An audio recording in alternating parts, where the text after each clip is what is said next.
Olá, galera! Na aula passada a gente falou sobre lei de Faraday e eu passei duas equações para vocês. E hoje eu vou dar só uma revisadinha com um exercício agora no começo da aula, tá bom? Pra gente fixar melhor. Bom, o que acontece? A gente definiu o fluxo magnético na aula passada e também falamos da lei de Faraday. O que acontece? Uma variação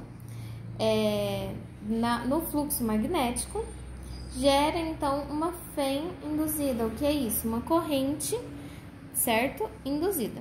Corrente elétrica, ok? E aí, o que acontece?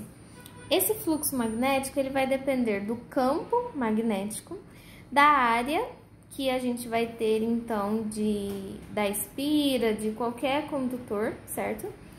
E o cosseno de θ ou alfa, enfim, o cosseno do ângulo que vai ter entre a normal da superfície, dessa espira, desse quadrado, desse condutor, e com o campo beta. Então, imaginem aqui, olha, a gente tem essa espira, certo?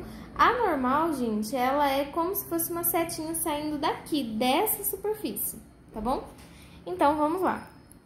E aí, aqui, né, o que a lei de Faraday fala? Ela define que a FEM é menos essa variação desse fluxo aqui, dividido pela variação do tempo, certo? Então, vamos lá. Eu separei aqui o exercício 3 da página 174, não vou ler ele inteiro, mas eu peguei aqui e aí vocês dão uma olhadinha, tá bom? Eu peguei aqui as principais informações. Ele fala que uma espira circular de área 40 centímetros quadrados, certo? Ela enfrenta, primeiramente, ela está perpendicular. Se ela está perpendicular, é o cosseno de zero, vai ser igual a 1, certo? Então, ele fala que ela enfrenta primeiro um campo magnético inicial de 4 vezes 10 elevado a menos 6 Tesla e depois um campo final, após 4 segundos, de 2 vezes 10 a menos 6 Tesla, ok? E aí, como que a gente vai fazer? Usando essas duas fórmulas em conjunto, certo? Primeira coisa, para usar essas fórmulas, a gente tem que saber aqui quais unidades que a gente pode usar. A área, ela não pode ser em centímetro, ela tem que ser em metros quadrados, tá bom?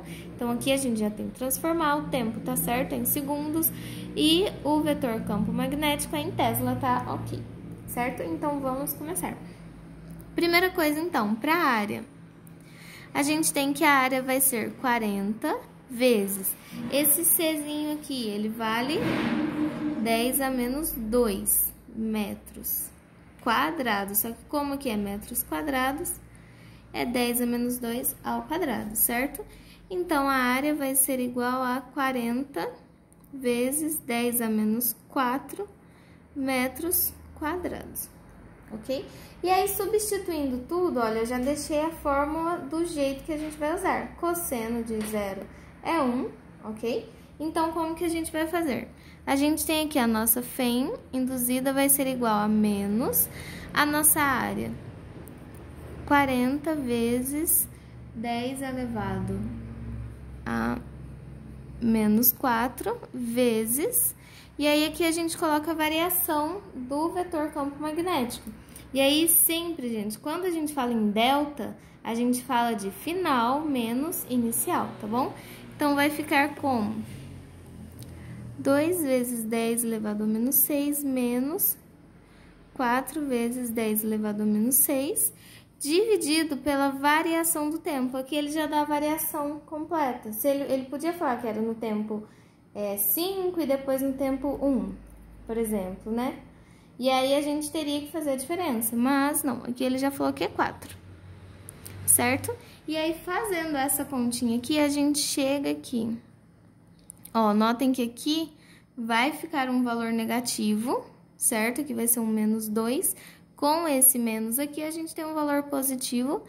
E aí, a gente tem que a FEM induzida, ela vai ser igual a 2 vezes 10 a menos 9 volts. Certo? É volt porque é uma corrente elétrica, certo? Então, é isso.